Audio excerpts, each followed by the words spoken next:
Apocalipse comentado, capítulo 10. Vale lembrar a vocês que alguns capítulos nós chamamos de cronológico ou cronologia, porque traz os eventos, e outros capítulos é a explicação desses eventos na forma posterior.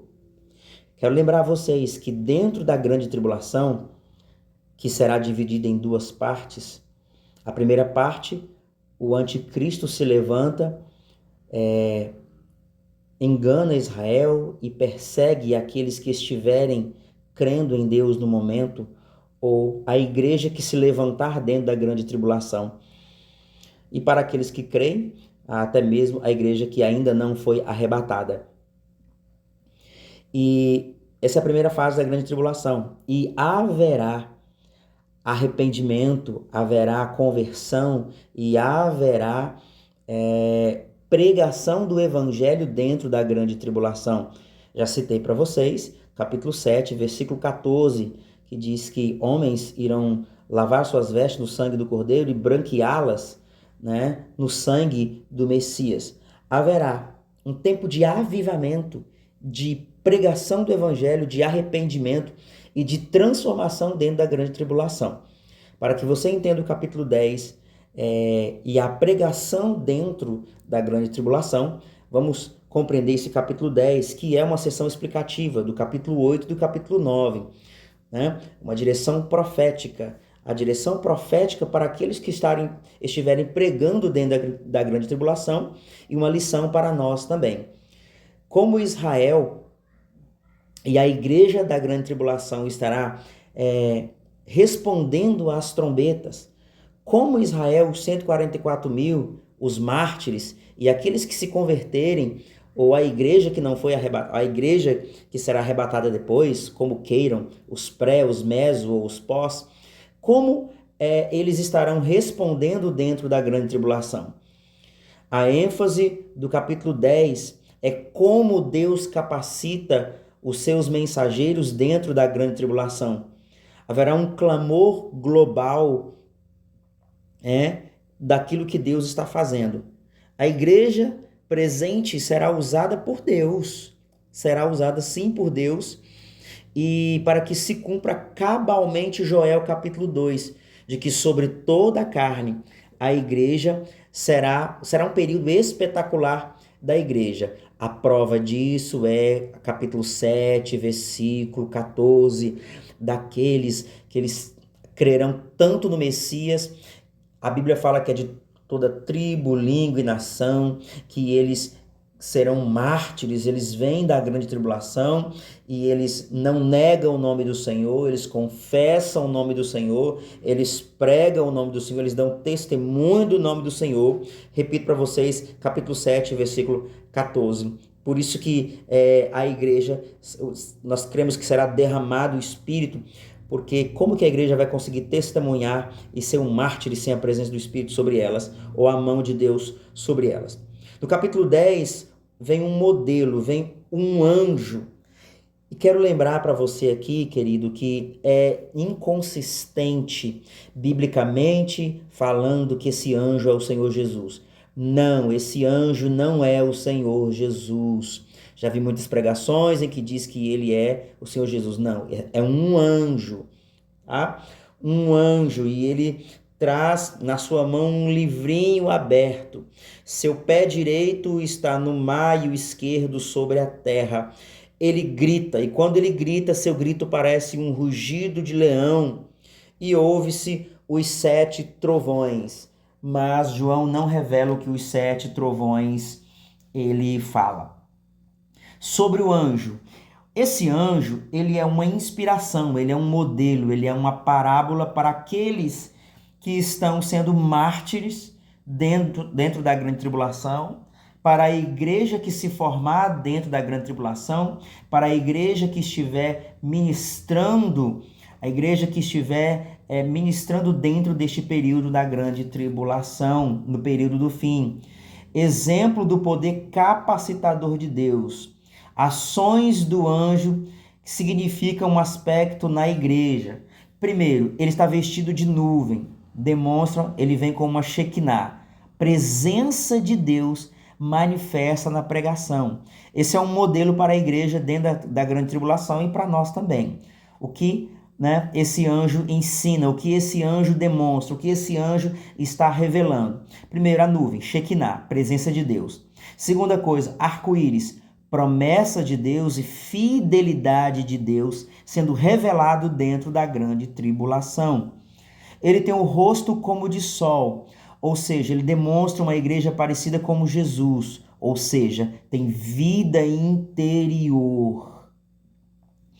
Quarto, ele possui pernas, uma na terra e outra na água, tá? Ou seja, ele tem juízo e estabelece justiça sobre tudo, tanto para, né, o mar quanto para a terra, tanto a justiça para as nações como para povos, tribos e línguas dentro de uma simbologia bíblica.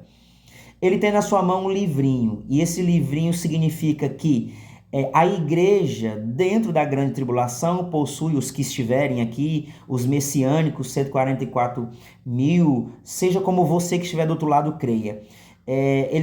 Essa igreja possui uma revelação disponível, por isso um livrinho aberto. Ou seja, a revelação do arrependimento, ou você vai ver depois, muitos acreditam que a revelação do evangelho eterno, ou a revelação do reino que vai se manifestar, a revelação disponível, o conhecimento de Deus, conhecer a Deus é um conhecimento acessível. Sexta aspecto aqui, sexta mensagem do anjo para os que estiverem crendo, para aqueles que creem em Deus dentro da grande tribulação, de que Deus governa tudo, Deus, ou tudo é de Deus. Outro aspecto, ele grita e ruge. Esse anjo libera os 7 trovões com ousadia, ou seja, os 7 trovões liberam uma mensagem profética que está fechada, um assunto que ainda não foi aberto e que será aberto depois. O anjo é o tipo de mensageiro dentro da grande tribulação. Por que é explicativo? Porque ele demonstra como será a pregação, como serão os pregoeiros dentro da grande tribulação. Tá? Os 7 trovões falam, como já disse aqui, mas João não descreve a mensagem.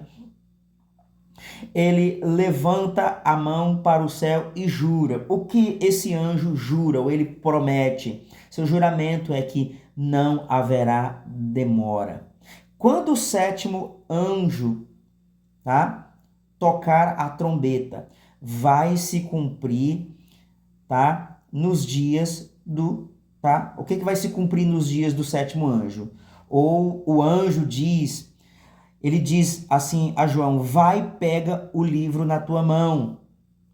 Vá e pega o livro aí na sua mão, para que João pegue, para que o mensageiro pegue o livrinho. Para ser um mensageiro do retorno, para ser um mensageiro do fim, para ser um mensageiro dentro desse período de juízo, a igreja do hoje, a igreja dentro da grande tribulação precisa entender. Primeira coisa, obedecer a ordem, ou seja, vai e pega o livro. Vai, ou seja, qual que é a ordem? Vai e aprende. Tenha a mensagem dentro de você. Os pregoeiros, os pregadores, aqueles que dão testemunho, os mártires dentro da grande tribulação, precisa ter essa mensagem dentro deles. Precisam obedecer essa ordem. Segundo aspecto, eles precisam pedir o livrinho. Precisam desejar o conhecimento, precisam desejar a mensagem, precisam pedir, precisam querer essa mensagem. Terceiro aspecto, coma o livrinho, ou seja, devore a mensagem. Devore, coma essa mensagem, venha digerir, venha ingerir a mensagem que precisa ser pregado no fim, a mensagem do arrependimento, a mensagem que o Messias vai governar, a mensagem de que o engano precisa terminar, a mensagem de que precisa haver arrependimento. João precisava comer o livrinho, é o modelo desse pregador. A mensagem era amarga no estômago, mas era doce na boca, ou vice-versa, doce na boca e amarga no estômago. O que significa isso? É que a mensagem do livrinho, a mensagem de Deus que precisa ser pregada no fim, no período do fim, ela funciona, ela é de verdade. O porquê que ela é doce? Porque ela é legal, ela é boa, ela é saudável. Mas ela é amarga, porque ela produz um peso, ela possui temor. Ou seja, é doce, ela não é feita para gerar alegria, mas para gerar temor. Isso é o amargo, porque ela não está aí para gerar alegria, fanfarra, bagunça, dopamina, mas para gerar temor. Por isso ela é amarga. Legal, mas causa temor. É a boa mensagem, é a boa palavra, é a doce, maravilhosa palavra de Deus, mensagem de Deus, mas requer de nós temor e responsabilidade. Por isso esse anjo é uma parábola e o livrinho que ele carrega é a mensagem do fim. É a mensagem que precisa ser pregada no fim. A mensagem que precisa ser estabelecida no fim. Por isso, o capítulo 10 é uma parábola, uma demonstração, uma ação. Esse anjo, ele é do céu, ele desce do céu e ele possui essa mensagem para o pregoeiro. Por isso que é explicativa do capítulo 8 e 9. Este foi o capítulo 10 comentado e até o capítulo 11.